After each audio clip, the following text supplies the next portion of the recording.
Welcome to Film Strip. These podcasts are spoiler-filled as we discuss the plots, characters, and themes of the films in review. All content used or discussed in these podcast episodes is the property of the respective owners and used under the Fair Use Act, Section 504(c)(2), Title 17. Welcome to Film Strip. I'm Lindsey. I'm Brian. I'm Jay. And I'm Ron. And we are here for Foxy February, where we celebrate the work of one Megan Fox. And to kick that off, we are talking about Transformers, starring Megan Fox, Shia LaBeouf, Tyrese Gibson, Josh Duhamel, Anthony Anderson, Rachel Taylor, John Turturro, Jon Voight, Kevin Dunn, Julie White, Bernie Mac, with Hugo Weaving and Peter Cullen. Directed by Michael Bay and released in 2007, this movie made over $709 million at the box office and launched a film franchise that totaled 7 films. So let's get everyone's background on this and Transformers in general. Ron, let's start with you. What's your background? Well, my background with Transformers in general is I grew up in the 80s. So I watched every episode of Transformers and I saw the movie. Owned a copy of Weird Al Yankovic's Dare to Be Stupid, famously featured in Transformers the movie. I didn't have a ton of Transformers toys because they were always super expensive. It was always like I could buy one Transformer, I could buy like 4 G.I. Joes. So I always opt for, I always say I want 4 G.I. Joes, right? Because they were like $3.50 a piece, which God give me a time machine now, I'd go back and right. I could make some real quantity money off of matters those. when you're a child. Yeah, quantity does matter. It's, like anything else. Too much of a good thing is never enough. But yeah, and funny enough, I was sitting here this afternoon thinking, I know I wrote about this movie. And I did. I reviewed this when it first came out in 2007 for Den of Geek, and it is still up on the Den of Geek website, which is amazing to me. Did you review your writing to prep for this? I looked as much of it as I could stomach, and then I clicked away because I don't like to read my own work. And if I get exposed to what people say about me on the internet, I will probably go leap off of the nearest Transformer to die. So, Brian, what about you? What's your background? Well, I'm a guy, and it had everything I loved in it when it came out. Awesome cars and Megan Fox. Short and sweet. Fair, yeah. Jay, how about you? Like Ron, I grew up in the 80s, but the earlier part of the 80s than he did. So I was all about the Transformers as a kid. Didn't have many of them either, but did love the cartoon and all of that. And then when this came out, I saw the trailer for it, and my wife was like, "Hey, I grew up watching Transformers. Let's go watch that." So we saw all of them up until Bumblebee in the theaters together. And my distinct memory of that, because we watched this together on the couch the other night getting ready for this podcast, was when we went and saw that in the theaters. We went to a matinee or something, and she got more entertainment out of the geeks geeking out about Transformers than the movie at the time, because there was serious, yeah, a lot of fist pumping and nachos being consumed. But it was a good time. So I remembered it for that, and I remember thinking at the time in 2007, wow, they found a way to actually make it look realistic on TV. I never thought I would see Transformers in real life, with that kind of level of CGI. So that was my background with it. And like I say, I watched all of them up until I think the one I bailed out on finally was the one that had Anthony Hopkins in it, and there were knights involved or something. And I was like, all right, we're jumping all the sharks at this point. But it's still hanging around, and I hear that new animated one is good. I hadn't seen it, but yeah. So it had all my childhood memories in it. I didn't know who Megan Fox was when this came out, but I definitely knew who she was after it was over with. I feel like I'm a combination of all of you guys. I watched the cartoons a little bit, or the animated series a little bit. When the movie came out, I saw it in theaters, and I watched it several times since. But I forgot a lot of it when we sat down to watch it to prep for this. I said I remembered, I think, 3 things: that John Turturro was a dick, that Megan Fox was hot, and that the the Transformers were pretty cool, but I didn't really remember a ton of the plot. So it all came back, but it was a lot of fun. I got a A lot of question for fun to you revisit. because Foxy February was your idea. So why start with this one though if we're going to do Megan Fox movies? I don't know. That's a great question. We had a few to choose from, and this had to be one of the top ones. I think this was just the peak. I was going to say peak sex appeal, but Jennifer's body is up there too. It's just, I don't know, because she was it was just a really cool movie that she was in. And so we did it. This is kind of the movie that made her a thing, right? Yeah. Yeah. I think so. I don't remember her being alive on the earth before this movie happened, and then she was suddenly everywhere. Like, she's not in Jennifer's body if it's not for this movie. She probably doesn't have a career if not for this movie. Because this is I think the thing that just made her, like, took her from being like, background bikini extra to being like an actual person that people know her name. Yeah. Yeah, I agree. I don't remember anything she was a part of until I saw this, I think I'd seen Shia LaBeouf in some stuff before this.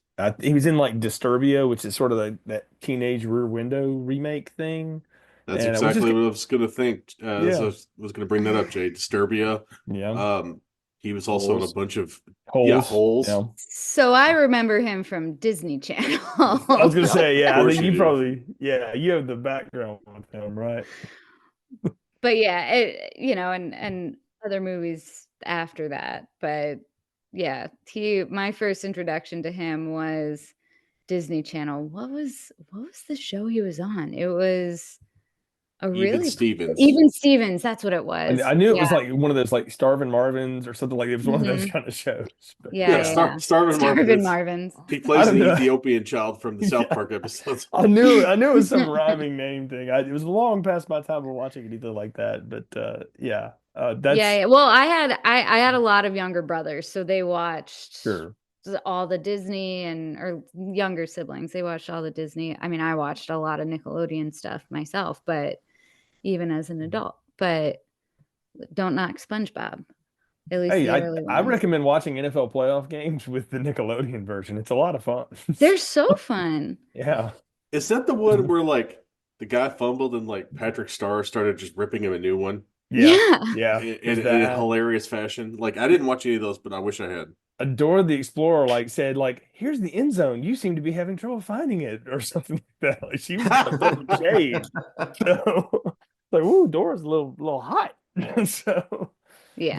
but but I knew him from Disturbia. I think I'd seen that and liked it a lot, thought it was a lot of fun. It was a good twist on that story. Yeah. And, this movie's loaded with people that were that person in that thing, or I was once a famous actor and now I'm just doing paycheck things. But Yeah. that's fine too. So But that's this what really Michael Bay was a does. breakout for Megan Fox. You're right. Yeah. It was her and Shia LaBeouf's like thing, to launch out in, and I mean, I don't know if Josh Duhamel had been in much of anything either before this. Tyrese had done some Fast and Furious movies, which are a lot of fun. Was it Roman Pierce? Yeah, Josh. We Duhamel called him was- Roman Pierce through the whole movie. I mean, they might as well have just called him. He's pretty much playing Roman, like Roman's Yeah. cousin in the army. So yeah, Wasn't he in like Party of Five or one of those things? Josh Duhamel. Yeah, he was. Type of shows. Yeah. One of those brooding CW. See, but the shows. thing none of you have mentioned, and you didn't even mention him in the rundown of the cast, Lindsay, is Zach Ward, who plays Yes. Scott Farkas from A Christmas Story. Yeah. Is one of the Marines in It's one of Josh the dead Duhamel's like one of the guys that Is gets he like the one that stepped on. dies? Yeah, he's the one that Yeah. gets whacked by the scorpion. You're So- Sadly, yes. right. Mhm. Did The you inside of the realize that? face. Yeah, but I wouldn't say he starred in it, Yeah. No, but it was He still starred Scott in it Farkus. because he was Scott Farkas. That's exactly right. I mean, Like, yeah. It's like, of the people that are like known for shit in this movie, there's like he's like number 2 behind John Turturro. Yeah. Well, I don't know. John Voight won an Oscar, so maybe that's Yeah, but he won an Oscar for some classy shit. Not like Whenever I see John Voight on anything, I can't. I only ever think of the Seinfeld episode where George thinks he bought John Voight's car. Do you know what I'm talking about? Yeah, but I think about his bad, mysterious African accent in Anaconda. yeah, that's Is he a film supposed to be trope. like an Afrikaner? I No, haven't he's seen supposed that to be like South movie. American or Paraguayan or something like that. He plays it all. He says it in the movie. We talk about it. Nick and Kurt and I talked about it on the Anaconda episode. If you want to go back and listen sometime, but Find that I in the haven't seen Film that Strip movie since archives. the yeah, decade it came out. that's one of the more like contentious like things. If you've listened to the Jurassic Park episode, you heard like Nick's story about his summation on that, and I'll leave it there if I want to go back and hear that too. But yeah, so I mean, again, it's loaded with people that we know about a property that we all had some connection to, right? And it is the thing that made Megan Fox like a name. So yeah, might as well be a good start for it. Now, before we get too much farther, Jay, you've been keeping us all on the edge of our seat with this surprise that you have for us, i.e., the plot summary. So, Yeah. can we please crack that open? Yes. So, we were doing this and I decided like, hey, if it's going to be, Foxy February, we should do the plot summary from Megan Fox's point of view, her character's point of view. So I wrote that, but I was like, well, I can't read that though. But I know somebody from California who can. So I called in, I did the phone a friend. I called our buddy Carmelita Valdez McCoy, who's no longer living in California, but grew up out there. And she gave us the honor. So this is her reading the plot summary of Transformers, but from Michaela's point of view. Imagine you're a Excellent. teenage girl that happened to help her dad do some chop shop work, unbeknownst to you. And you know cars like the dumb boys you go to high school with? No Axe body spray. Enter the class tryhard, Sam Witwicky, who somehow scored a 1976 yellow racing stripe Camaro, only it's not a Camaro, right? It's like a robot thing from outer space that can only speak through TikTok clips or something. Turns out there's a bunch of these transmorphing car robot things who are on Earth to recover some cube magic thing that either destroyed or built their planet, but then there was like a war and everything got decimated, like we did at the after homecoming game party. What a rager. Anywho, there's also this secret government agency that tracks alien robots or whatever, and they try to arrest me, Sam, and his rents, but their bogus plans backfire when the Autobots, the good guy robot cars, rescue us because Sam's grandfather had glasses with their language on them, like National Treasure, but no Nick Cage, or Dead Meat Sean Bean. The bad guy robot cars, called Decepticons, real original there, are also after that thing, so they can resurrect their leader, who's frozen in ice like Brendan Fraser, but not nearly as cute. Then a bunch of army badasses show up. Two are hella hot, where an all-out battle ensues in the streets and the city. A bunch of airstrikes happen. Robots on each side get damaged or destroyed until the head honcho good guy, Optimus Prime, and Sam totally wreck this one called Megatron by shoving a cube thing into his chest. He melts from the inside out. So like eating a lot of Taco Bell fire sauce without water. The government covers everything up, and Sam's car decides to stay with him, along with the other Autobots, to protect Earth, because they know this is just round one. Sam and I make out on the hood of his car, which I know sounds creepy because the car is alive. But hey, what's a girl to do in a world of alien robots and John Voight's team of hackers? The end. Thank you, Carmelita. Okay, I had to be on mute that entire time because once she started with the 2007-ish era slang, it just started to kill me dead. Like, that was so good. Carmelita is just, she's the best guest to have on a podcast, but like to have her show up for this, Jay, like that is a feather in your cap, almost up to the level of your song parody. Bonus points because Ron didn't have to write the plot summary. I wasn't even going to mention that, although I think I did tell Jay, yay, I don't have to write the plot summary. Huzzah. Exactly. So, well, I mean, I do think that's a pretty good plot from Michaela's point of view, but there's a lot that goes on in this movie as we'll get into. But yeah. I mean, she definitely nailed Michaela's point of view for that because, like, that's oh man, All right, I'm going to need a minute to gather myself. 'cause Michaela that would have was- known it was a 77, not a 76 Camaro, though. She would have According known to Wikipedia, it's a 76. So Oh, that. Everywhere else says it's a 77. Look, Wikipedia it. Who are you going to believe, Wikipedia or your own eyes? Come on. I fact check Wikipedia. I don't know. Anybody can write I'm stuff there. gonna believe Bernie Mac, who was trying to load that thing off. What about, And it threw them all. What about we check the Sam Wikipedia? Oh, there it is. Well, I don't know though. To be fair, Michaela did she did compliment what was it? The double injected carburetor. Wait, no, Wikipedia even says it's a 77. Oh, well, maybe Michaela would have just been a little bit off again. I like mean, the engine. honestly, It's there's possible. not like a huge amount of difference between a 76 and a 77. If we're like completely honest with ourselves. I don't know. Michaela's making out with the guy that'll eventually get cut in half by Jason Voorhees because all of his dick friends are hanging out with him at his lake house in a few years. So I don't know if y'all caught that or not, but that was her boyfriend. I was like, oh yes, it's the Chad from Friday the 13th, 2009. So I don't know that guy would have been anything else because that's a Michael Bay production, by the way. That's probably how he got the gig. So.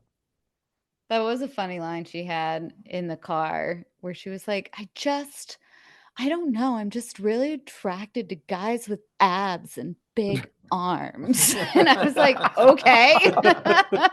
And you thought George Lucas couldn't write love dialogue. Wow. So, yeah. Best dialogue ever. Honestly, like a tribute to Megan Fox for making it work. Because yeah. See, but she now really you have made to, the script work for her.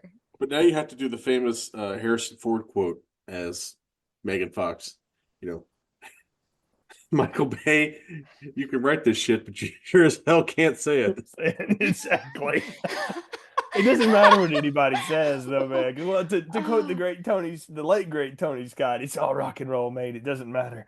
Because that's what, I mean, this movie has such whiplashes in it. We go from teenage drama stuff to like Transformers problems, and they got a lot of them, and geopolitical space problems, and then like the Sec Def and his team of rando hackers, one of which is Australian for reasons, and Anthony Anderson, and then you have like the whole army subplot, going on. There's a lot of shit in this movie, man. Yeah, I like it. I like when the storylines converge and the hackers I know I'm getting ahead of us a little bit, or getting ahead of the plot here a little bit, but like when the storylines converge and Michaela and Sam meet the hacker crew and they all get together, and it's I don't know. It's such a fun movie. There's just so much that goes on. Side note, I know a lot of hackers, and a lot of women hackers, and I don't know a single one that's ever worn a 3.5-inch stiletto heel. I'm not saying they don't exist. I'm just saying I work in a college that trains Not them to often. do this, and is not the standard fare. That is not Yeah. the footwear on campus. I I can don't tell even you. remember Angelina Jolie in the movie Hackers wearing stiletto heels. Possibly. So, And that was like the least realistic depiction of computer users you could have had in like 1994. I don't know, Yeah, man. Like a year that was a later, different GoldenEye timeline. was out, and Alan Cummings like typing with one hand and wrecking stuff. So I mean, that wasn't very realistic either. That's because he grew up on pornography. He was invincible, as he claimed. But no, there's Yeah, a lot like of- he would have like blown the roof off of the password swordfish Halle Yeah. Berry test. Yes, very much so. Very much so. My dad really liked that swordfish movie. That's a dad. That's a dad movie. I could think of two really good reasons every dad liked that movie. You know what? I'm going to tell you what, Ron. You are correct. Because those are the only things that make that movie watchable. Okay. Although I do like John Travolta in like a sleazy suit. That's also nice. That's like the third best thing. John Travolta can do sleazy. Yeah. It's sort of his second mode. But we digress. We're not here to talk about John Travolta. No. Only if he shows up in Transformers later. which No, one that hasn't, as far as I know. But oddly enough, that's because none of them like transformed into a plane he could fly. y'all, the thing that I forgot about this movie is that it opens with like all the Cybertron like stuff, like the problems and things, and it's Yeah. like there was the cube, and in the beginning, and The I was all like, spark. yeah, and I was like, wow, that's fucking. I forgot we were gonna open up. It's like that part where you forget that Predator opens up with the Predator like jumping off the ship and coming down. You just think it opens with Arnold and his boys, and I was like, oh, I forgot we get this opening monologue to explain something that none of us have any point of reference for. But okay, I'm so not gonna lie, I forgot about the entire Qatar storyline. yeah, Forgot that was Did even in they? there. All right, so did they throw that in just because they got some funding from Qatar? Did they? Because that kind of would make sense. me Kind of maybe. like how Iron Man randomly has Chinese doctors at certain points in those movies because the Chinese government gave them like $50 million to be involved in the movie. Could be. I don't know. I didn't research it that deep, but I'd forgotten that too, that whole thing happened. Yeah, I mean, I knew they were army guys, but I thought they were just like deployed once the stuff started going down. I forgot that they really get attacked early. And it is a pretty great sequence. That helicopter thing is pretty awesome. And then the little scorpion thing that comes out of the ground. I love that. Yeah. That was Probably the transformer that would scare me the most. You Oh, can't the even see that scorpion coming. one? No. Yeah. Yeah. Just walking through a park or along the desert, and out pops this thing, and then you're just shish kebabbed right in the middle there. Me too. All Forget it. right. You shoot it, it doesn't do any good, yeah. So And this is where Tyrese really shines yeah. as his typecast character. He is spitting out that military like jargon though, like all that techno babble, like it is. But man, he's got that down. It felt like Roman Pierce. But It in really did. between that, he does have like all those Roman Piercisms. Like, this is the craziest shit I've ever seen. It really Yes, felt like we were watching Roman Pierce It in did. Transformers, is what it felt like. I mean they could have like just tied it in universe, Brian, and made him like that's his cousin. It was like, man, my cousin Roman said he saw shit like this That in would have been Miami great. or whatever. We need that crossover. We Oh, need a the Fast and Furious Transformers crossover the movie. Fast Weren't and they- Transformers. Yeah. Weren't they supposed to cross Transformers over with Men in Black or something? Yes, yeah, they were. Was that the That one that was always fine? supposed to happen that never happened? They're supposed to do that. Men in Black was supposed to get crossed over with lots of stuff. So they were supposed to do it with the 22 Jump Street crew. That's what I'm thinking about, I think. Yeah. Transformers though was supposed to cross over with some kind of something and G.I. Joe, maybe? might have been G.I. Joe. That would have think worked. it The might have Channing been a G.I. Tatum Joe led G.I. Boy, you talk about something that just Yeah. splat. But yeah, that didn't work. But no, it's funny to see all that desert, the guitar action and all the fighting and stuff because you see that they're just totally outmanned.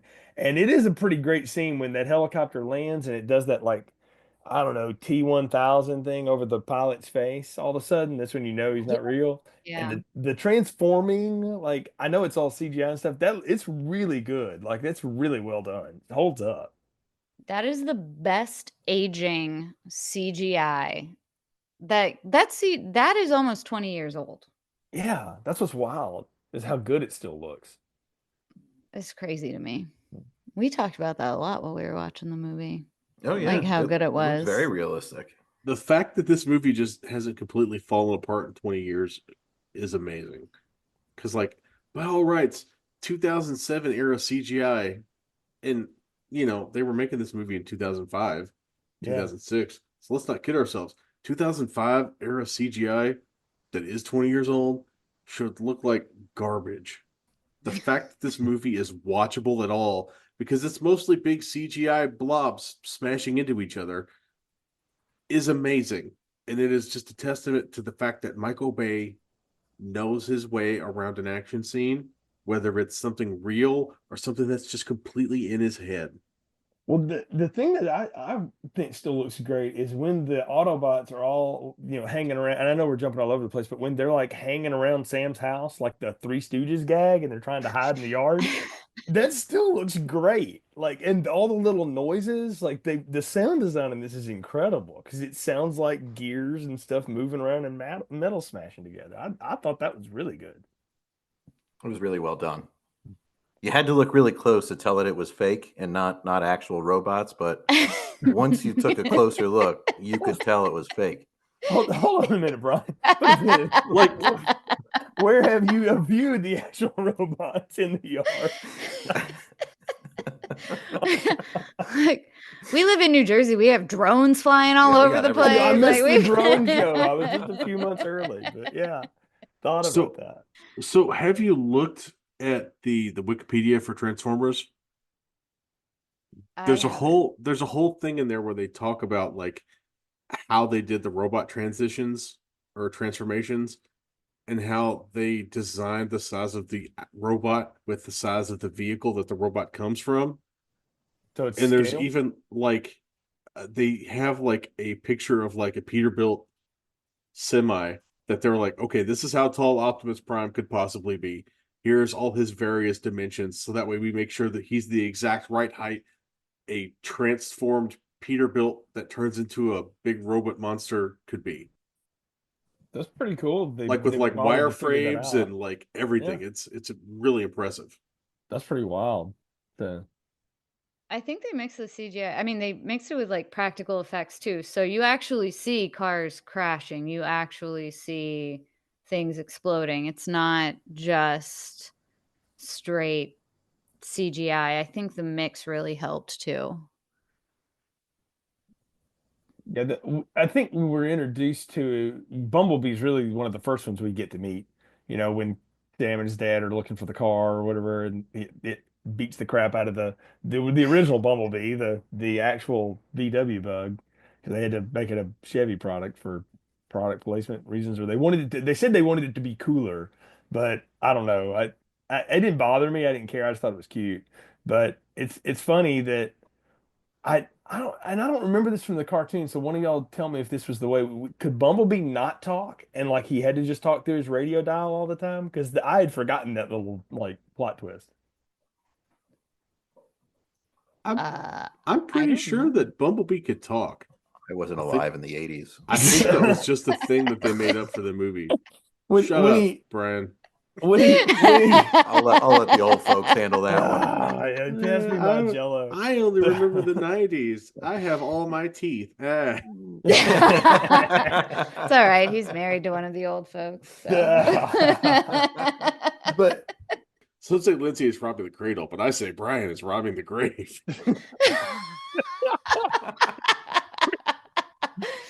I'm his retirement plan. Or he's mine. He's my retirement plan. It's a built-in nurse. Check that much sooner. Yeah. It's like a nurse you can sexually harass and get away with it. Oh man. We are having fun. We are, but yeah, unfortunately, it's going to be this kind of show, ladies and gentlemen. I'm very sorry. Well, no, what's funny about the Bumblebee black thing, and white though, in the 80s too, or did you have color by then? It was color, but there wasn't sound. We had to like get a record and play it. Yes, it depended on your TV. See, we only had a black and white TV for a little while. Yeah, had to dial it in. Yeah, had to dial it. Remember the flip top cable box? That was a transformer in and of itself. What's funny is my grandmother had a black and white TV until like 1986. Oh wow! Yeah, because like it didn't break. So she was like, I don't really. She'd had a color TV and it broke, and she had the little black and white TV on top of it. She was like, I didn't even grow up with TV. What do I care? Yeah, right. Yeah. So that's the truth. What I think is funny though about his little voice deal is they give him he's constantly scanning the dial on Sirius Radio or whatever to make phrases out of things, and that's how we learned your language by observing pop culture. I love that line. But at the end of the movie, when he gets hit in the face or whatever, he gets his voice back, and he's like got this Cockney accent all of a sudden. I was like, why did he just pick that one out of it? Well, wait. So how did they do it How did they do it in the original one? Because in the movie, they said they learned the language from the World Wide Web. Yeah. So how did they learn it in the 80s, back before they had computers and stuff? Like in the... I feel like back in the day, nobody asked questions like that. Yeah, we didn't ask that stuff. We just accepted it. We just took it on face value, bro. Let's just say they learned it from. I mean, by that They're point, just smart robots. people had been shooting like television into space since like the 1934 Olympics or whatever, which one Jesse Owens won all those medals. Yeah. People had been, that was the first thing that went into space. The Nazis broadcast that Olympics into space. So they'd had like 50 years of I Love Lucy in order to learn how to like speak English. Yeah, boy, glad one of them didn't adopt that accent. So, because that's funny. Optimus, I want to be on the show. But no, but it is funny the way that this thing's played. I mean, it's smart I mean, I think it's smart. The guy doing Optimus Prime obviously is the voice of it from the animated series, Peter Cullen. Everybody knows that. And I thought he's given like I didn't realize how much dialogue he had in this movie. He's got more dialogue than most of the human characters have. Like he has to do all the work. Poor Optimus Prime has to shoot everybody. He's got to do the exposition. He's got to look for those damn glasses. But he just sounds like a cranky grandpa all the time too, which is hilarious. Like must have the glasses, which is hilarious. I had forgotten the glasses thing too. Like the whole yeah. I was like, oh, that's right. How did we get here and all that stuff? I'd totally forgotten what that tied into it. And let me ask y'all this. Did Sam's grandfather like carve that stuff on those glasses, or did it like get like laser imprinted on it when he came face to face with Megatron? It was like flash imprinted on it when he became face to face with Megatron, is what they showed in the movie. Okay, all right, because I didn't remember, and I'm glad you caught that because I did not remember that part about how that went down. Yeah. That school report was funny though, where he was trying to hawk them on his classmates. Oh yeah. Ladies man, well, eBay got a free commercial out of this movie, didn't they? Sheesh. Are you ladies man 23567 217? Yeah. Yes. Now, was it a free commercial or was it just secret product placement? Yeah, I mean, what's the difference? I mean, that's a good point. Yeah, at this point, but yeah, no, I mean, look, this movie, like, well, the difference is who got what money. That's the big difference. Well, true, but I mean, they're like turning things in certain ways to get the the product in there and stuff. But I mean, since this is Fox February, we should talk about Michaela as a human because she is one, and she's an interesting mix of things. And I mean, I think like every other dude that watched this movie, watching her contort over that engine was just sort of like, well, that's probably not the way you should do that, but you just keep on doing it. I mean, that's pretty wild. But what did y'all make of her like backstory that she had helped her dad in the I didn't know it was a chop shop. I mean, it was believable until she started spouting off all that, random stuff when she was looking under the hood. None of it made any sense whatsoever. The thing that she was talking about wasn't even real. I mean, the headers is the only real thing that actually exists in this universe, right? Because she said like, oh, nice headers, But like when she was talking about the high-rise double pumper carb, like that's not even a real thing. But she didn't have to be smart for all the guys watching this to enjoy it. But it does make me wonder, why does Hollywood never have anybody with any sort of mechanical skill set whatsoever take a look at this stuff or even listen to it? Because I'll tell you, all the guys were absolutely impressed by Megan Fox, but also any guy that knew anything about cars was also like, wait, what the hell did she just say? Like, that's not even a real, might as well have opened the hood and be like, well, wow, that Digiflam is broken for good, like it's not even a real thing. Why do you get this aftermarket Framostat in this? yeah, exactly. It's almost line delivery as good as Paul Walker's like, I gotta have knives. Like the way he says that in that first Fast and Furious movie. Which is at least that's a real thing. Don't even get me started on Dom talking about not even double clutching like he should. Like a granny shifter. Yeah. The only thing that has that is like tractors, school buses, and dump trucks. There's no race car driving that way. Why can they be so detail oriented on so many things, but when it comes to something so basic, they never had anybody look at it or listen to it and be like, hey, does this make sense? Because nobody would have said, yeah, that's good. And honestly, the only excuse they have is that they were showing Megan Fox's body when someone then asked, Does that make sense? And the guy just went, yeah, it's fine. You know, that's all they had. Here's a question. Here's a question for you, Brian. Is Michaela just saying whatever things she's making up, knowing that it's going to go right over Sam's head? No, is this like a test? She tried to come off, and they tried to make her character sound like she was supposed to know what she was talking about, and clearly she didn't. Yeah. And Megan Fox's defense for line delivery was good. Mm-hmm. What is what was it? A high-rise double carburetor? High-rise double pumper carburetor. Yeah. What is that even supposed to be? It's a 4-barrel carb. It looked like it had, what was it? It was like 2x2 with a side draft barrel. It looked like it had a Venturi on every single cylinder going in. But there's a high-rise intake manifold that you can have, which that car did not.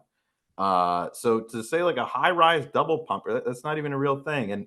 And really, if you want to get technical, double pumper is you're saying that there's extra fuel going into the cylinder when it's shooting fuel into it, but in reality that really wouldn't help that much, because long story short, it could lead to detonation in the cylinder. So it's not really. You already have a controlled explosion. Let's make it more uncontrollable by more fuel. Yeah. I mean, you don't really get anything unless you get more air, because that's all engines are. They're just air pumps. You need, as you know, there's always a ratio you're supposed to follow. If you're doing that, you're just making it really, really rich, and that's what you're smelling when you're behind an old car. Like it's a bad fuel to air ratio. So it's running rich. If you're behind a car and it smells like fuel, that's what they say it is. If it's not, then it's running lean is the opposite. But nothing what she said made any sense looking at that. When in reality, they could have just tweaked a couple words, would have been 100% believable and real. And that engine, the way that it sat, was all dressed up. Like clearly aftermarket, clearly a swap, clearly a bunch of work had been done, and they decided to just use your imagination. I did not understand that. Ron, you know what would have made it work? If they had gotten John Stockwell and Fisher Stevens from My Science Project in there, because those guys knew what the hell they were talking about when they were talking about their cars in My Science Project. But that's a very good point. But the thing that I'll lay that off on, Brian, I'm not trying to defend the movie because it is big and stupid and loud, because that's the whole point of the movie. But when they give him the ability to go on 2 wheels and like take a picture of a better Camaro and become that, then I'm like, well, the Autobot is like, man, I'm just gonna get off. I'm just going by the Fast and Furious shop and I'm just gonna put all the cool shit in here. Who cares if it doesn't work? I'm not even real. I'm just a damn robot. So which is fine, I got a question about except Megan Fox, I guess, knew the not real stuff. I don't know. It would have been better if she'd have said, like, this doesn't make any sense. Like she'd have done what Brian just did. Like, this is bad. Your car's gonna blow up. Like, if she had done that, that would have been the first clue that, like, this is more than meets the eye. Speaking of which, I have a question for everybody here, and I want everybody's answer to this. I'm really curious. I get how I will accept that these things can transform from vehicles into whatever. How do they come up with fucking bullets to shoot out of their makeshift gun? Well, I had that question more so because in a car, right, there's thousands of parts. Like it could be shooting lug nuts, who knows, right? But my question for that really stemmed from when the Nokia became the little robot at the Hoover Dam base. Because all of a sudden this thing had a gazillion bullets. And I wish somebody would analyze how many rounds that little thing got off trying to get out of that box. Because there's definitely not that many parts in that little tiny phone. Totally unbelievable. No, but having one of those phones, the rest you of it, shoot it and it wouldn't do anything. I can tell you that. That phone's about that indestructible. But no, I just wondered, like, I mean, like when they shoot energy weapons, I'm like, okay, fine, I get that. Like, I'll accept that you're a being. But when you're firing actual rounds, I'm like, are you firing lug nuts? Are you firing pieces of the trunk? Like, how does that work? How do you create projectile? I know how a bullet works. How do you create gunpowder packed, projectiles from nothing? ask Ford in their old 5.4 Triton motors. Those things used to shoot spark plugs through the hoods. Oh yeah, that was the thing. That's a thing. That's real. Yeah. That's funny. I hadn't thought about that. Maybe they are doing that. I don't know. Well, So I was just curious. Yeah, maybe maybe they're just like firing their spark plugs at people. it's a lot of spark plugs. If I was a car, I'd start with the lug nuts, then you go to the spark plugs. Yeah, there's you got options. All right. I'm gonna go with that. I mean, wouldn't I you have no start with idea. like the wheel weights? Yeah, but they're not round. Okay, that's a good point. But are the bullets they're shooting round? Do we know this? If I'm a smart robot, right, you're going to go for the round projectile for best aerodynamics, right? So, but aren't they used to just energy weapons in general? So wouldn't they just treat it like, I don't know, like a railgun round? So it doesn't really matter what shape it is because you're just using magnets to hurl it. Well, that was my question: was why even have bullet things? Because they can fire at energy pulses, which I would assume would be a lot more powerful and more dangerous. If you fire a nuclear pulse at something or near nuke pulse at something, that's better than a 357. Maybe they're just firing really tiny energy. I mean, they Watch could. out, Sam Witwicky. You're gonna get cancer from my laser blasts. Well, they could be making bullets out of rocks or sand or the environment. Like, put on this lead cup, Sam Witwicky. I didn't think about it, but maybe they're recycling the bullets getting shot at them. That's a good point. They do get shot a lot. Yeah, especially that scorpion in the desert. That thing gets toe up. That's true. Before they finally drop the whatever uranium tipped round Some will cut it. super heat. Yeah. But that didn't even kill it. It just went underground. Yeah. No, it just broke the tail off though, because they did have the tail tail. That's how they knew they could damage it with it. So because that was Roman Pierce's contribution to the airstrike when they brought the rain. Yeah, bring the rain. Autobot fuel. If it existed at the time, that's what he would have said. Okay, we've mentioned the fact that the Camaro changes years from 77 to a modern Camaro, right? Yeah, 2007. 05, whatever it was. Yeah. Well, modern for the time. Yeah, that is a huge downgrade to me. 100%. I would much rather have a bitchin' Camaro from 77 than a modern Camaro. Like when I bought my Challenger, I test drove a Camaro first. It was miserable. It drove like shit. It was uncomfortable inside. Like I'm 6'2", so my head is on the ceiling. I've got the seat as low as it can go and as far back as it can go. I'm uncomfortable. And the worst part is the ride was bad. Like it was like you could feel every bump in the road and not in the good way. Doesn't the Challenger have a live axle in the rear? Camaro has an independent rear suspension. Also, that old ass Camaro that he started out as barely broke 200 horsepower, right? So the 2007.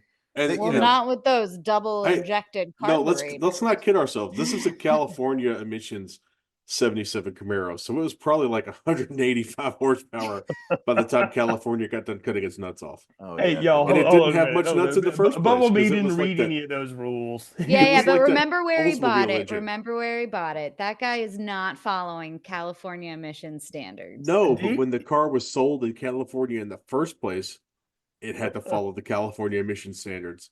But so it was technically never sold because he didn't know where that car came from. So he didn't have the title to it, which means there was technically never a transfer of ownership. Let's not kid ourselves. He didn't have the title for any of those cars. Yeah, let's be real. Yeah, those are all hot. They're as hot as the sun. Yeah. Some of these are hot. Some of these are lukewarm. Yeah. Some of them are nuclear, son. No, that petting zoo though, off the chain. No, I did love Bernie Mac though. His scenes, like he just popped in just straight out of like an Ocean's sequel and just doing that same thing, just that same vibe again. I was all about his moment there. I got a kick out of him, and I thought he was fun. I did think Shia LaBeouf has some good comedy in this, when he's trying to be Mr. Cool, and he's got Michaela riding in his lap or whatever, and then she says something like, "If you could be anything, why would you be this piece of shit?" or whatever, and it throws him out, and he's like, "Look, you hurt his feelings." So he's like picking up on it. And he's got the little dog with the hurt foot, and he's always like giving it to. I thought he had good comedy going. I mean, it was kind of manic comedy, but that's sort of his thing anyway. I got a kick out of him. I thought he was fun. Yeah, I thought he played the character really, really well. I did like their humorous twist that they threw in there with the Mojo and Mojo's penthouse. It was kind of funny when the cop had him sitting back at headquarters saying, "Mojo, is this what the kids are doing now these days? Are you going for my piece?" That's right. Yeah. That's a dick. No. Are you on drugs? Yeah. Like he played it really, really well. And especially with his first run-in with Sector 7 and going through everything. Oh yeah. John Turturro was just chewing the scenery as this dick dork cop Men in Black kind of thing. You could tell he ate that part up. He really did. And I like their dynamic, the Michaela Sam dynamic. I love the part where the parents come into his room and they're like talking Megan Fox about is all in there and his dad like fist pumps him. Right? Yeah. Well, I mean, before they discover she's there, they're having the most inappropriate family conversation ever. Were you masturbating? It was Sam's happy time.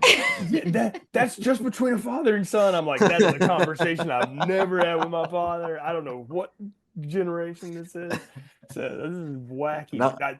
Not in my house either, Jay. It was not a father-son thing. That was not something that. No, that's a conversation that no one has ever had in real life. No. But maybe in California, though. Maybe so. It's those damn emission standards. It's the problem. But yeah, not enough lead in the gasoline. that straightens things out. But no, but but that is good comedy though. And then when she just sort of pops up back there, which by the way, like their son and her are like greasy and sweaty and everything. Everybody in this movie is so sweaty all the time, and they're just like, "Oh, okay, let me have another margarita," and they're just completely gone with it. I don't know. I got a kick out of it. I like the dad too. Kevin Dunn has been in a lot of things, and he always gives kind of the same performance as sort of this put upon, "I'm irritated with you, but I'm not going to tell you" person. I really loved him. I thought he was funny in this. The parents, they have so many funny parts. I love I don't like footprints on my grass bit, and with the dad. And then when they think it's an earthquake and the dad runs to hide under the table, but he takes his wine glass with him that's full of wine. And I don't know. Everything, the parents are so real. Like they're so awkwardly real parents. Yeah, like when Sam fires up the car for the first time in front of his parents, and the mom looks at him and goes, "Wow, you really are cheap," like it's like very obvious. Yeah, God, you have to be that cheap. That was good. No, I like their whole interplay. It's fun because when you get all these people together, because Michael Bay's not afraid of doing these things. Did it in The Rock and these other people where you have the politicians or whatever. I was like, why did the sec def become the one that we have to spend the most time with? Like, where's W at this point? Like, why did John Voight get all the screen time? That's a great question. I mean, I guess it just goes to show that they're just, really not in charge of that kind of stuff. Well, they also talk like we've watched a fair amount of alien documentaries, and I think a big part of that is the president is a temporary fixture. And a lot of the people in charge of things like the military are not temporary fixtures. So this Sector 7 that they bring up is, secret. What is it? Classified above top secret. Classified above top secret. I mean, the way they would say it is that this is on a need to know basis, and he's not on the need to know list because the president is a temporary position. Well, they nailed it down when they talked about aliens at Independence Day. It's plausible deniability. Yeah. there's that, and then what Aaron Taylor Johnson says in Tenet is like, need to know and you don't. Any other stupid question? Yes. Yeah, exactly. Yeah. So, but I like John Voight in this though, playing that Secretary of Defense because he's not playing the guy from Independence Day that's always doing the deflection stuff. He's like genuinely surprised too about all this shit, and he's like, okay, well then fine. And then that's when he assembles his team of rando hackers, which I thought was great. I mean, I got a kick out of them. The funniest of which, not only her stiletto heels, but that Rachel Taylor is friends with Anthony Anderson. And she's got to go over there to get him to hack it. I love Anthony Anderson anyway. He always gives these just zany performances. And I've also seen him do like serious stuff. He had a turn as a bad guy on a season of The Shield. If y'all haven't seen that, Oh he's my, like he's so scary. good in that. Yeah, he is freaking scary as that. And I think like comedy and scary sort of live in the same emotional plane anyway. So there's no doubt. But It's all about he's timing, hilarious. Jay. Yeah. Yeah, I was he's like, that makes hilarious in sense. this. Yeah, he's really good in this. I loved all their interaction, and again, it's just more techno babble, but she steals this. Remember the 2 gigabyte of little not even a thumb drive. It's a flash card or Which whatever. is more Micro. unrealistic than the robots that she was able to even leave the building with this. Brian and I had a lengthy conversation about that. Yeah, I've worked in a couple of different government contract positions, and if you have to go and you work on a client site or you work on a site like this, not only are you scanned and you have to do a full bag search going in, also going out. There's a whole process that you have to go through. You got to empty your bag, you got to go through notebooks, you got to go through computers.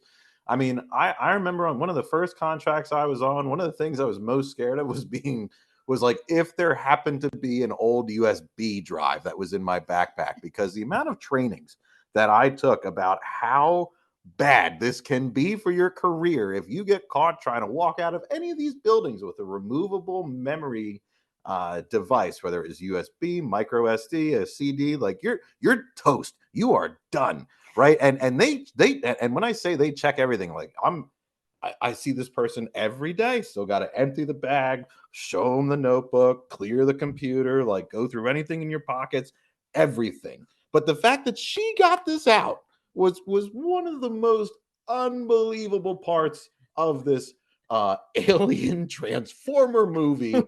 This is up there for me. She was like proto Edward Snowden the way she snuck that out in that compact, man. Yeah. It was slick, but I don't know. They probably would have found it. 100%. But I did like the what is it? Dance Dance Revolution that she interrupted.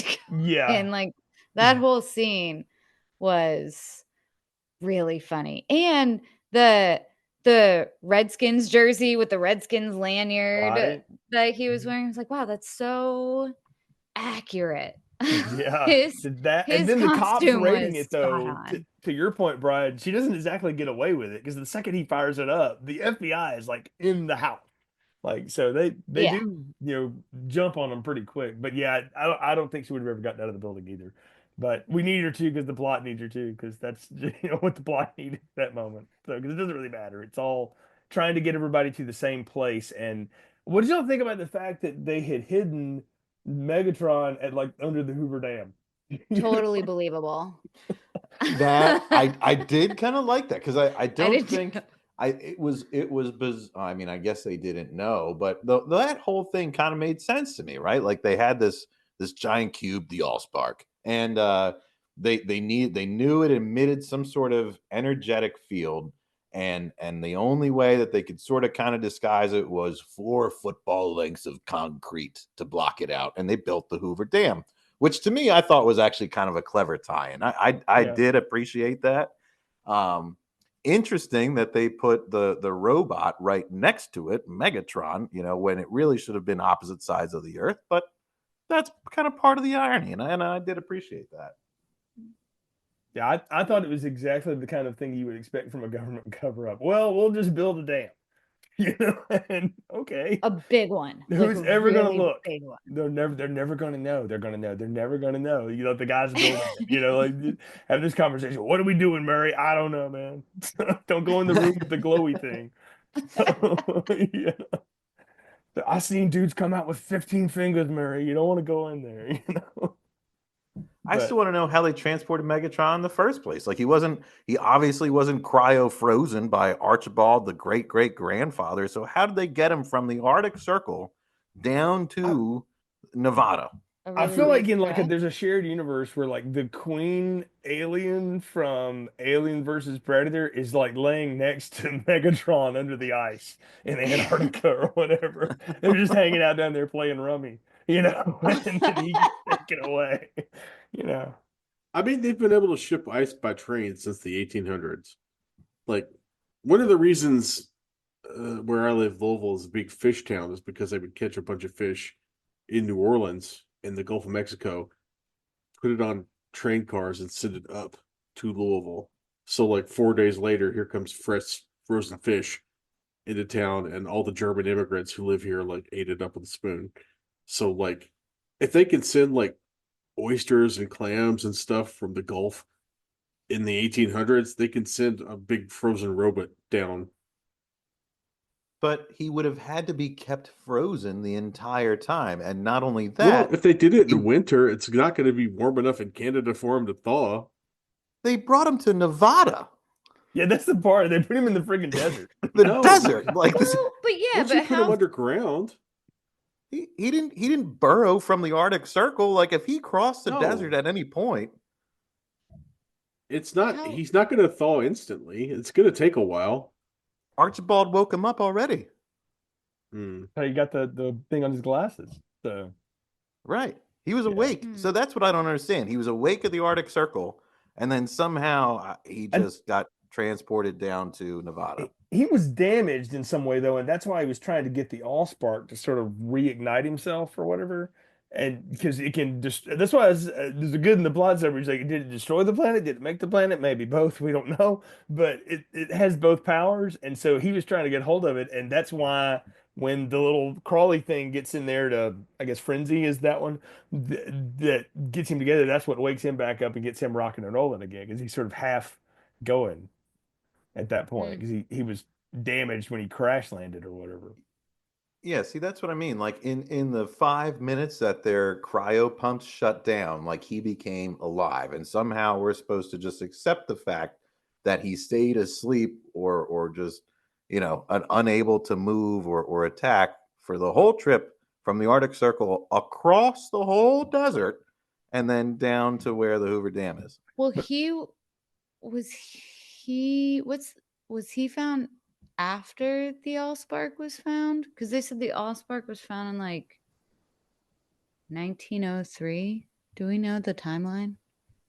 I don't know. That's another. I don't know how they would have transported that either, because that thing was ginormous. It was much bigger than I expected it to be. But yet, little tryhard Sam Witwicky could pick it up. Who did not go to gym class. Well, he did the bumblebee magic. Made it tiny. True. He did the Harry Potter shrink spell, I guess. I don't know what happened there. There you go.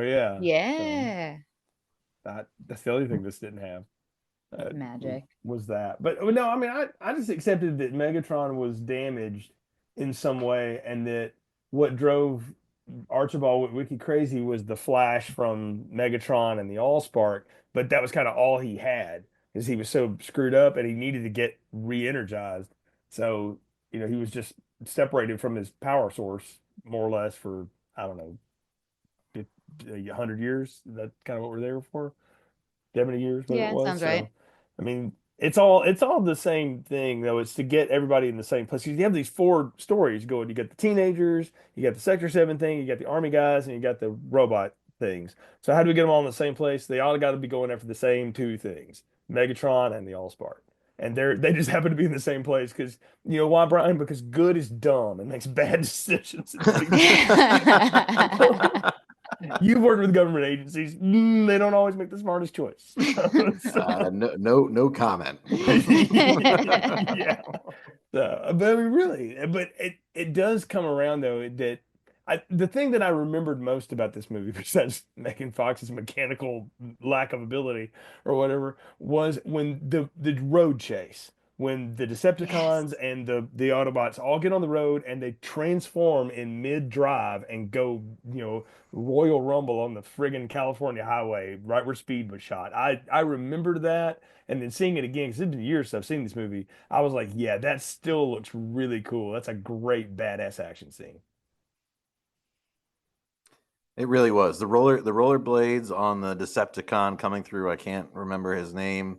That was a really nice touch. I did like that. Mm-hmm. You were a little confused when you saw it at first. You were like, is he on wheels? I did. I said, are those roller skates? And Brian said, yeah, wheels. I did like that they just had to show him ripping through the middle of a bus. That was definitely a much needed sequence of that action scene.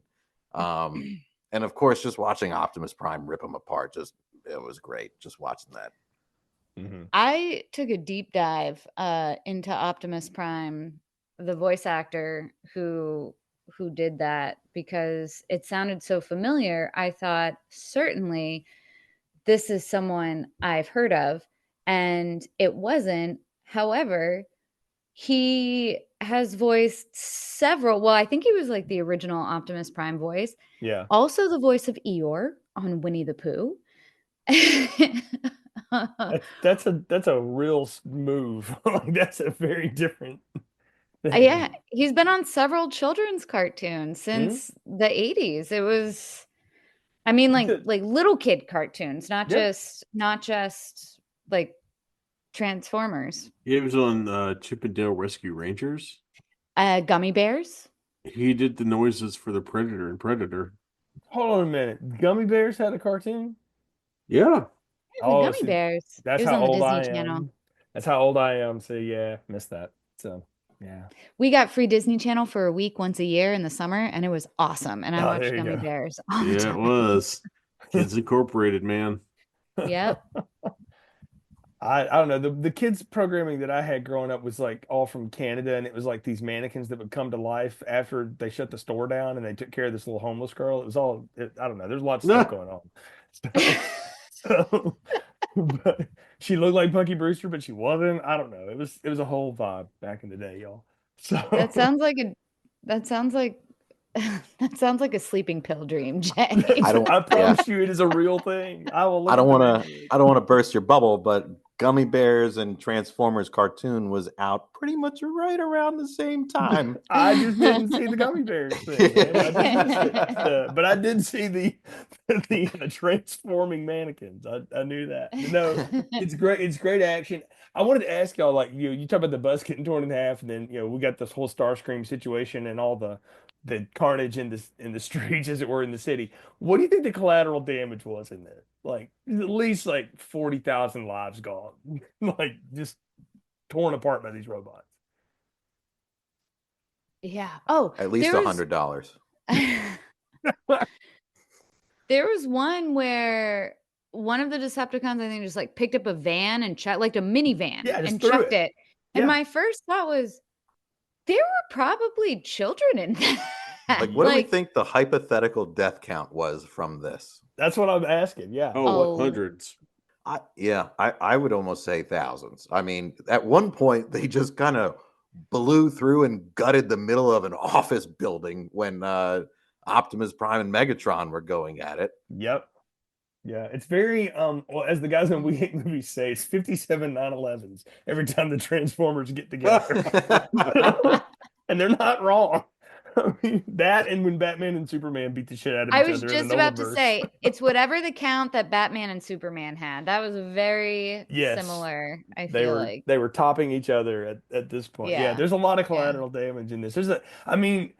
This cannot be. What's funny is that the way the end of this movie plays off is that it's still somewhat a secret. I'm like, no, everyone knows now. Like, that is on every news channel around the world.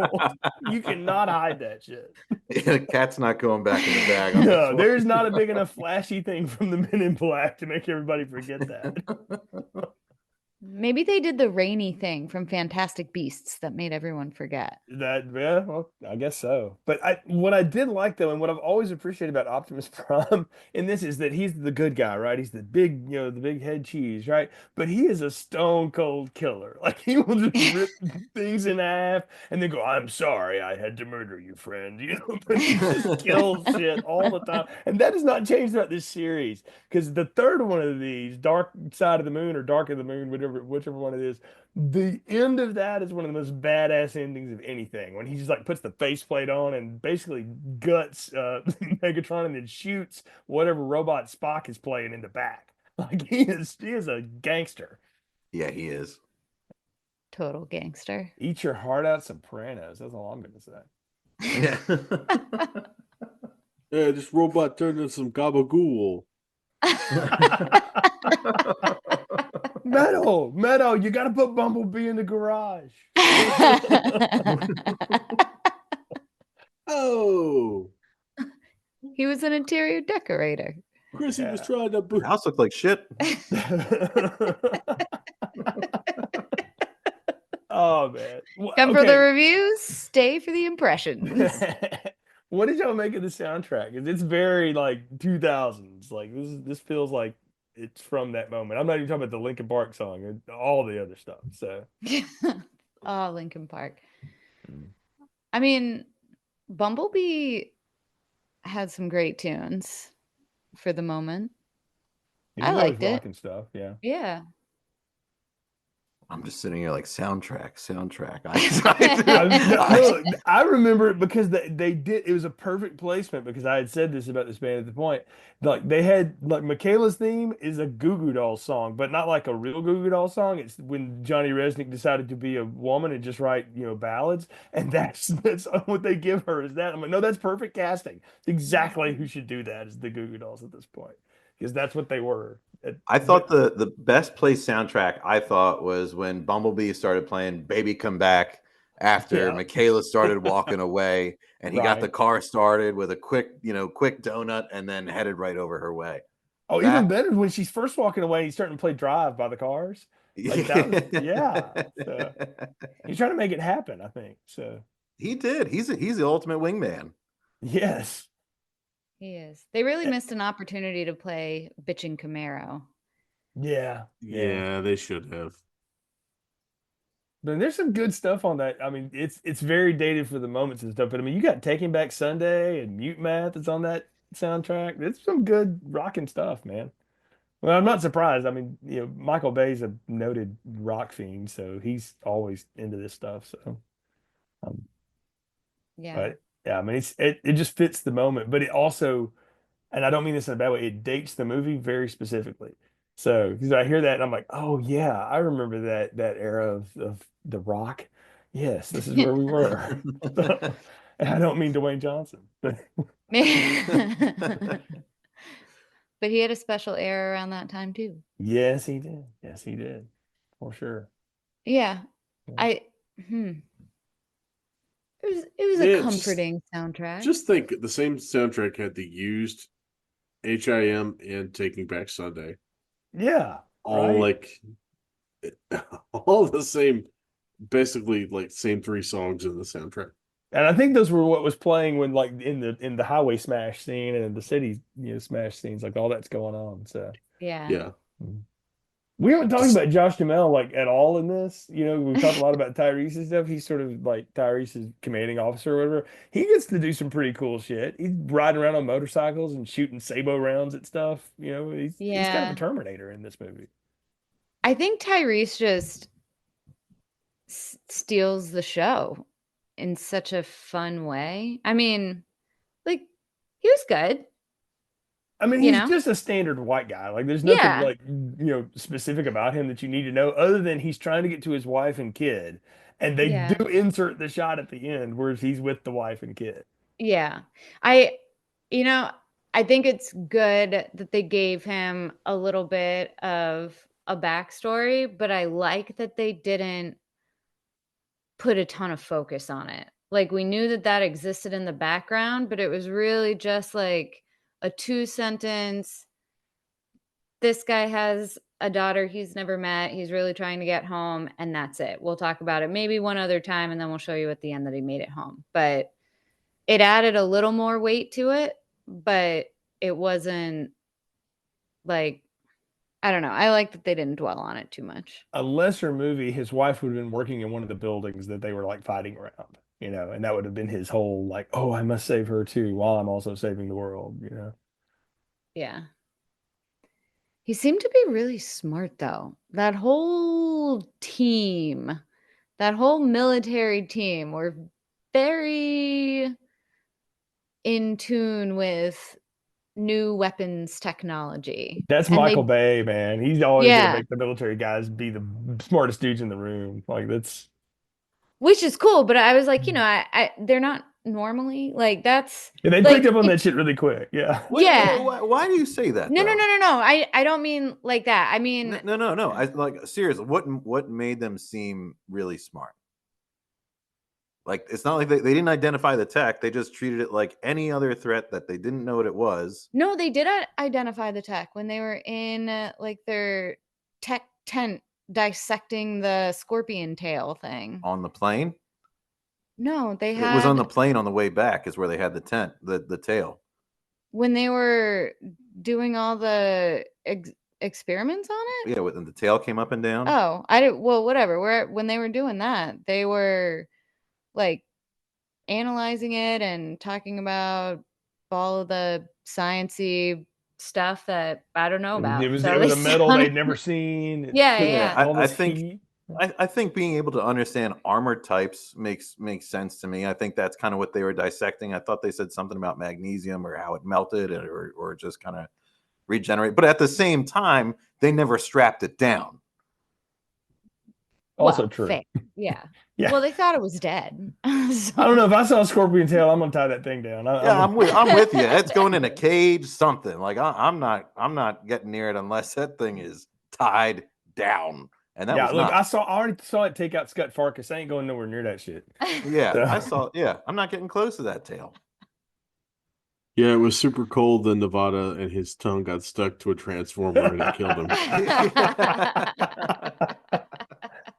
Yeah, no, I don't know. They served their purpose. I mean, they were badasses and they were there to do the badass army things. But I mean, really, like Optimus Prime and the Autobots, like just wreck those guys when they finally get a chance. Like I know Jazz gets torn in half, but everybody else, like they decimate the rest of them pretty quick, and then they scatter them because they're like, of course, they're roaches. That's what they do once Megatron goes down. But how do you think about that? Like the way that Sam took out, because Optimus Prime is like, no, put it in me so that it'll go away, and he's like, oh, then fuck that, I'm gonna throw it in this other dude. So that's how that works. So like, you don't have to self-sacrifice, bro. It's okay. Like we're gonna get you some help. Here, call better help, and I'm gonna melt this guy. Yeah, we don't have to do the exact same beat from Transformers the movie. You don't have to sacrifice yourself that others may live. I You know can you've been just, watching the web, so you obviously saw that. Like you don't need to do that. We've already traumatized the generation. Let's not do that again. Well, I guess it was kind of ballsy, right? Because on the one hand, I mean, that's exactly what Megatron was looking for. So I guess if he stuck out his hand and took it before Witwicky had the opportunity to push it up towards his chest, then he pretty much would have handed him victory right then and there. Yeah. Which is the one thing I didn't understand. I mean, what was Megatron going to do the whole time? Just hold it at an arm's length if he got it? I mean, what was the plan? I think 'Cause the if he thing is, if you stuck it in your energy source, it would override it or whatever. But if you had it, then you could use it to control and like build more transforming things off of it and rebuild the world off of it. But you can't like stick it in your heart, more or less. That's the way I read it. At Yeah. least. The ability to create, ability to destroy. I don't know. It was definitely a ballsy move. I think that's why the move originally wasn't just, if you get near Megatron, just put it right between the tits. Like I think that's the reason he was saying, you got to be careful. If he's just like, hey, then it's over, game over. Yeah. Mm-hmm. And I don't understand why Megatron didn't just crush him the moment he got near his chest in the first place. I don't think he knew what he was gonna do with it. That was the way I read it. He didn't. He totally underestimated this little flea could do any of that. that was going to harm him in any way. And then, I mean, again, you look at Sam and you go like, yeah, I ain't worried about that. And No. I'm over here trying to beat the shit out of Optimus Prime, which I've been trying to do for a generation, apparently. So, he wasn't worried about him. So I did like going back to Megan Fox, her stringing up Bumblebee on the tow truck. yeah, so you can You shoot, I'll drive. Yes, yeah, because he's damaged a little bit, but yeah. So yeah, he lost his little Bumblebee legs. Yeah, but he gained his Cockney accent, so it's a win. Yeah, got his I voice wish back. to stay with Sam. Yeah, I wish where to stay with the boy. Yeah, I lost my legs, bruv. One door closes, another one opens. Right, and then like later that evening or whatever, he's like, I can't believe I'm letting these kids make out on top of me. This is so weird. That was a little odd. I was like, that's a weird choice. I half wish he like tried to transform back to a Camaro just to see what parts were missing, because that I think would have been kind of funny too. Right. His legs were gone. So what part of the car is now missing? I think they fixed him. Well, we know that they can regenerate Yeah. because they talked about that. So he probably just fixed himself. Sometimes Sam Witwicky, if you make out in Bumblebee, it's technically a threesome. Yeah.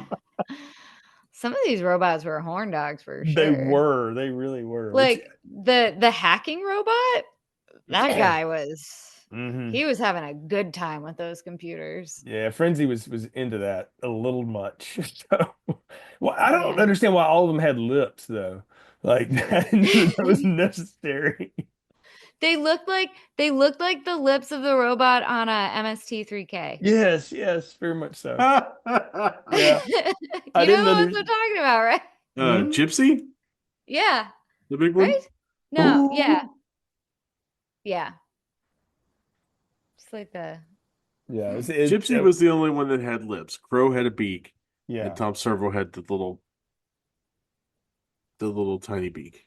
Mm. But Gypsy, who was made out of a car seat, has had a big layer of padding around her mouth that looked like lips. They looked more like beaky though. I feel like the Transformer lips. So I mean, Crow was a lacrosse stick and the little catcher part was turned into the mouth, and Tom Servo was a gumball machine. So it could be either one of those. I think it was the gumball machine, Servo, right? Yeah. Yes. I was just amazed that like of all the things that the Transformers decided, like the humans won't freak out if we have lips. let's have mouths. Sam Witwicky, take me to the brow salon. My eyebrows are out of control. This California heat is doing murder. But yeah. Sam Witwicky, I need to go get waxed in a very personal robotic area.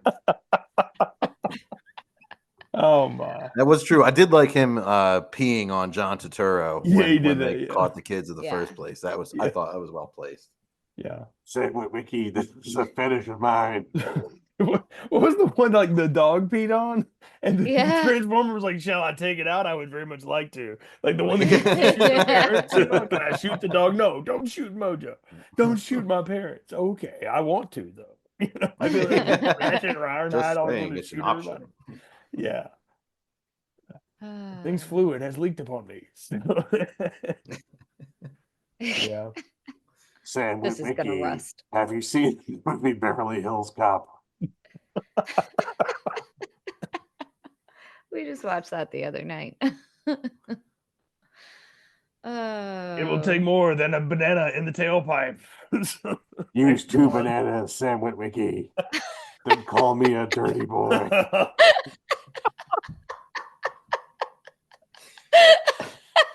This has gone completely off the rails, and we're not even really talking about the movie anymore. We're just we're done talking about the movie. Weird I'm ready for Lindsey to wrap us up. All right, yeah. On that note, you guys are just lucky I can't do a good star scream from the original cartoon. Otherwise, it would be over. I think we've covered everything we could possibly cover at this point.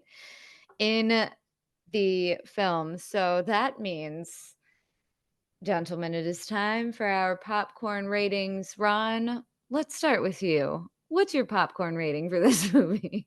So one of the things that surprised me is in my original review of this movie, I gave it 5 stars. I must have been in a very good mood.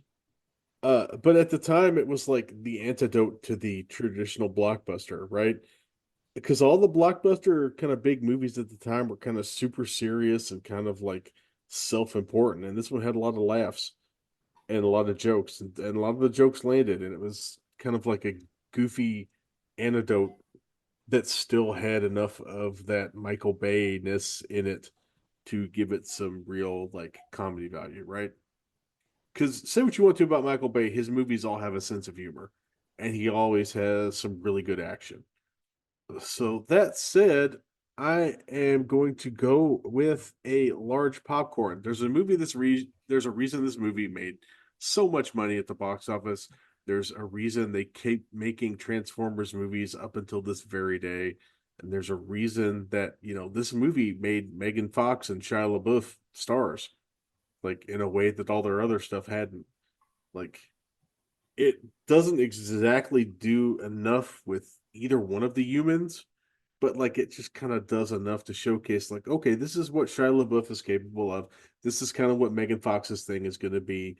So, so yeah, I'm going to go with a large popcorn. I really have a good time with this movie, and I have seen it on TNN a million times, while other things are going to be starting after it's over, and yet I still enjoy it. So, yeah, large popcorn. Moving to you, Brian. Oh, extra large with butter.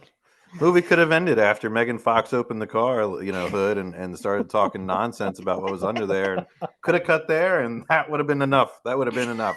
It would have been perfect. Still, extra large, butter, great movie. Jay?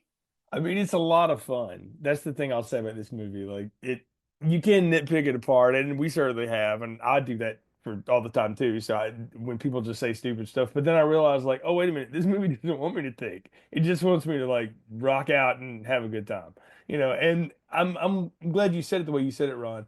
At the time, all the big blockbusters were super self-serious, because everybody was coming out of the Nolan Batverse and stuff like that, and we all felt like we needed to do that, which wasn't the point, but anyway. And Michael Bay was like, no, we're gonna have a lot of friggin' fun. And so this movie's just a lot of fun. I mean, it's dumb, it's stupid as hell, but it is a lot of fun. And sometimes you just need to have a good fun time. So I give it a large popcorn with some butter too. It's a good time.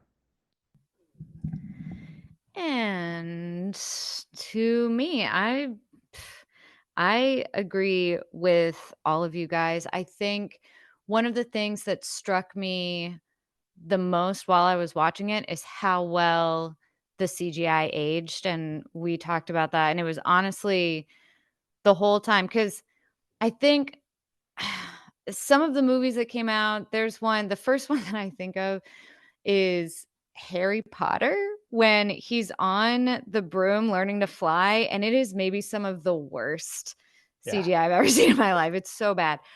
But to come up with something like this, and a lot of it, because it is a 2.5 hour movie, and to make it so, I don't know, seamless, and just it's so well done. The music flows really well.